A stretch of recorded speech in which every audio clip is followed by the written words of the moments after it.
Lifestyle migration refers to the phenomenon whereby citizens of affluent industrialized nations move abroad in order to find a more meaningful and relaxed life. The phenomenon has been studied for some time, but very little is known of lifestyle migrant children. This presentation tells about such children in Goa, India.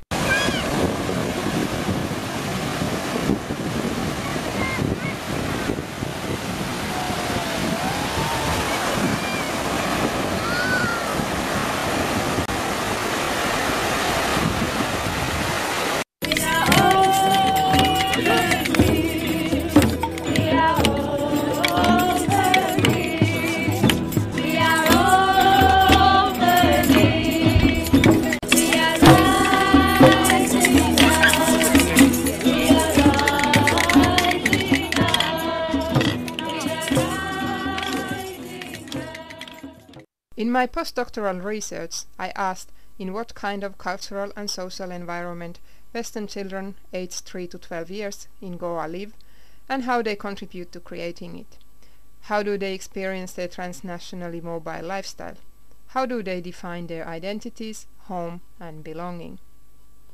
I conducted fieldwork in Goa for 10 months. My participant observation took place at beaches and at swimming pools, in hobby groups, in children's homes, schools, and kindergartens. I also conducted drawing projects with the children. In small groups, the children drew pictures related to my research, and we chatted while they were drawing. With this method, I learned a lot from the children's experiences and views.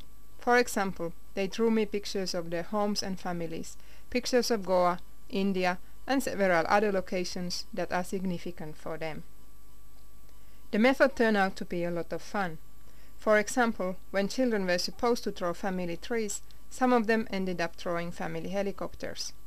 The children also invented and drew stories about children who come to live in Goa, and all the children drew personal world maps where they attached locations with particular meanings. The children are leading transnationally mobile lives. Unlike their parents, they were born into this life. They have never lived permanently in the countries from which their passports are. But they do not stay in Goa permanently, partly because most lifestyle migrants do not want to stay in India during the monsoon rains, but above all because they can't get permanent visas. Lifestyle migrants in Goa can be defined as bohemian because of their countercultural aspirations. They are, however, not aiming at the revolution, but want to enjoy life. Their lifestyle is nevertheless somewhat unconventional, and it's interesting to consider what it means for the children. The children's experiences do not neatly fit into the current national order of things, but they need to constantly define their place within that order. People often ask them where they are from. The children are talented in replying in ways that reflect their situations. They are, nevertheless, very aware of the national order of things, especially in terms of passports and visas. The physical location of the children's home changes 2 or 3 times every year. Certain objects, for example toys, travel between these different homes and thus create feelings of familiarity and continuity. For example, I found out that one family always traveled between Goa and Europe with a collection of princess dresses and shoes. In Goa, the children have very little contacts with local Indian people. They attend different schools and they are involved with different hobbies and activities. At the same time, lifestyle migrant families spend much time together. The social life is intense, and parents spend much time with their children. The children attach places with their own meanings and activities.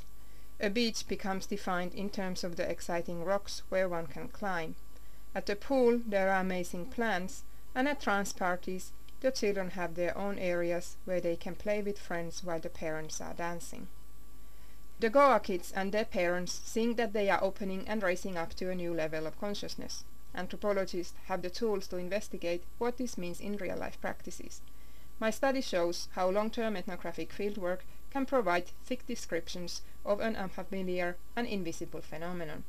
Borrowing from Eriksen, we learn from large issues by investigating small places, and even small, that is very young, people. From the point of view of policies of many nation-states, the Goa kids are marginalized and invisible, but in the globalizing world, transnationally mobile lifestyles are increasingly common. Children provide a particularly fruitful case study because for them mobility may be a state of normality, the only kind of life they know.